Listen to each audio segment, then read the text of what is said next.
За сайн байцгаана уу? Энэ бяцхан унгар хэлний хичээлээр унгар хэлэнд өдөр тутамд хэрэглэгддэг энгийн үг боловч их олон утгатай нэг үгийг танилцуулъя. Энэ үг бол ташиг гэдэг үг байгаа. За энэ үгийн хамгийн түгээмэл 9 утгыг цөмөрөө үздэцгээе. За хамгийн ихний утга бол хэн нэгэнд юм өгөхдөө хэлдэг үг. За жишээлбэл манай монгол хэлэнд заамай гэд ингээд юмаа өгдөг. Тэгвэл унгараар ташиг гэд юмаа өгдөг. За жишээлбэл ташико көнв гэх юм бол за энэ нөгөө ном чинь байна. Заамай энэ нөгөө ном гэсэн үг. За хоёр дахь утга нь болохоор ташиг гэд асуулт болгоод хэлэх юм бол энэ зурган дээр харагдаж байна. Юу гэсэн үг болох нь? Юу гинэ? Би чиний хэлснийг сонссонгүй юу гэсэн бэ гэсэн үг. Хүн юу гэж хэлснийг сайн сонсоогүй бол ташиг гэж хэлж болно. За цөмөрөө одоо 3 дахь утгыг үзье. 3 дахь утга нь яг энэ 2 дахь утгатайгаа адилхан гэхдээ сөрөг утгатайгаар хэрэглэгддэг. За жишээлбэл хин нэгэн чамд таагүй, дарамжилсан, чиний дургуг хүргэсэн муухай үг хэллээ гэж бодъё. Тэгхийн бол тэрний хариуд нь дургуутслаа илэрхийлээд ташиг гэж хэлдэг. Тэр нь юу гинэ? Чи одоо юу гээд байгаа юм бэ гэсэн утгатай үг. За тэгэхээр энэ сөрөг сэтгэл хөдлөлийг илэрхийлэх үг болдог. Ташиг гэд ууртаагаар хэлэх юм бол. За дөрөв дэх утга нь болохоор энэ зурган дээр байгааг харах юм бол хүмүүс утсаа авчаад байна уу гэж хэлхийн оронд ташиг гэж хэлдэг. Тэр нь юу гэсэн үг вэ гэвэл за би энд байна. Би чамайг сонсож байна. Хэлэх гэсэн юмаа хэл гэсэн үг. За зарим тохиолдолд зарим хүмүүсийн утас нь ингээд байнга дуурсаар хагаад бүр ингээд залхацчихсан ингээд хийх гэж байгаа юмыг хийлэхгүй байнга дуурайд хахаар хүмүүс бүр ингээд залхацчихсан байдалтайгаар ташиг гэж хэлдэг утсаа авчаад.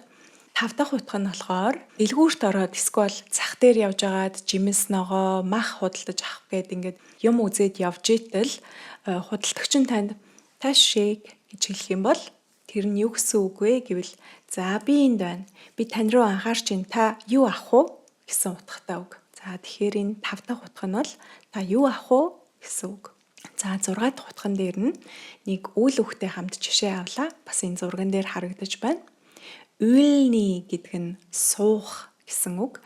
Тэгэхээр энэ зурган дээр энэ жоохон хүүхэд энэ өндөр настай хүнд юу гэж хэлж болох вэ? Та суун уу гэсэн үг.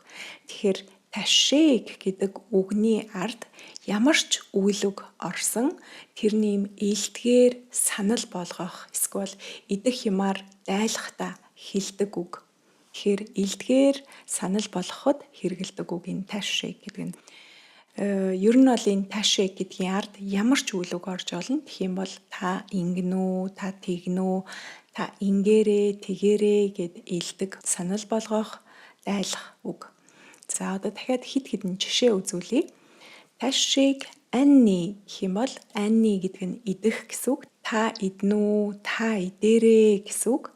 Тэгээд заавал өөрөөсөө настай хүнд хэлдэг үг биш. Дүү хүнд ч бас хэлж болно. Гэхдээ та хоёр бие биенээ тийм ч сайн танихгүй. Тийм болохоор ийм хүндэтгэж хэлдэг тийм үг.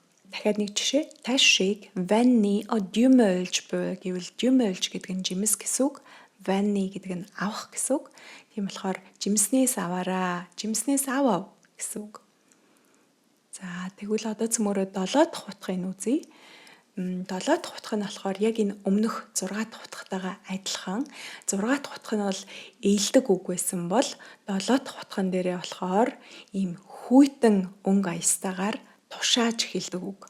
За жишээлбэл ямар үед хэрэглэх вэ гэвэл багш нь сурагчтай хэлж болно. Хэрвээ тэр сурагч нь хичээлээ хийхгүй муу сураад байгаад ах юм бол багш нь ташиг тон үйлни гэж хэлж болно. Тон үйлни гэдэг нь сурах, хичээлээ хийх гэсэн үг. Тэгвэл чи яагаад хичээлээ хийхгүй байгаа юм бэ? Алив хичээлээ хийлтээ гэд ингээд ээлтгээр хэлж байгаа боловч хүйтэн өнгө аястайгаар тушааж хэлж байгаа тийм үг.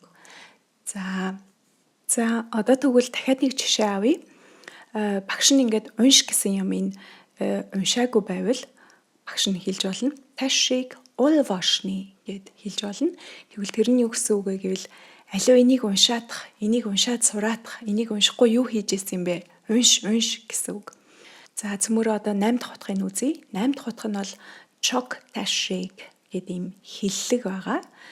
Чок гэдэг үг нь хоёр утгатай зөвхөн эсвэл дөнгөж гэсэн утгатай. За жишээлбэл чок мөнгөлгүй басилак гэвэл би зөвхөн монголоор ярьдаг. Чок өд ураван гэх юм бол дөнгөж 5 цаг болж байна гэсэн үг. Харин чок ташиг гэж хин нэгэн чамд хэлвэл тэр нь юу гэсэн үг вэ гэвэл тэгтэг гэсэн үг. Тэгтэг хийх гэж байсан юм хийхээ. Чи надад огт саад болоогүй. Би ч гэсэн чамд саад болохгүй гэсэн утгатай тийм үг. За ямар үед хэрэглэх вэ гэвэл за ингээд нэг газар явж байгаад ингээд хаалгаар гаргасан чи яг нэг хүн ингээд чамтай зөрөөд ингээд хоёр хойлоо багтахгүй байж ах юм бол тэр хүн чамд зам тавьж өгөөд чок ташиг гэж хэлэх юм бол энэ юу гэсэн үг вэ гэвэл за би чамд зам тавьж өгье чи ор.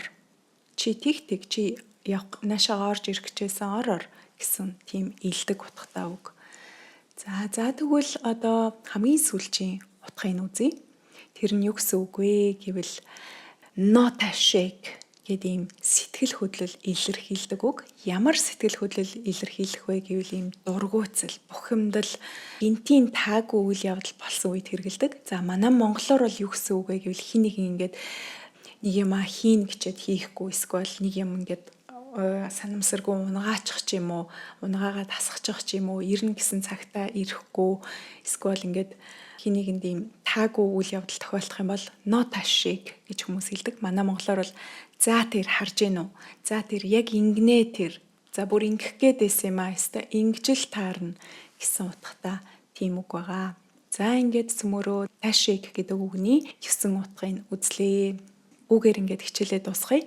Энэ мэд унгар хэлээ гүнзгийрүүлэн баттгаж сурья гэвэл унгар хэлний сургалт байнга тогтмол явагдаж байгаа шүү. Дэлгэрэнгүй мэдээлэл миний Facebook профиль дээр байгаа. Бас унгар хэлний цагаан толгой гэсэн бичлэгний 8 дахь минут дээр дэлгэрэнгүй мэдээлэл байгаа. Дараад үзээрэй. Хэрвээ энэ хичээл дээр хэрэгтэй юм сурсан гэж үзэж байвал лайк дараарай. Бас бусадтайгаа хуваалцаарай. Дараагийн хичээл хүртэл түр баяр та.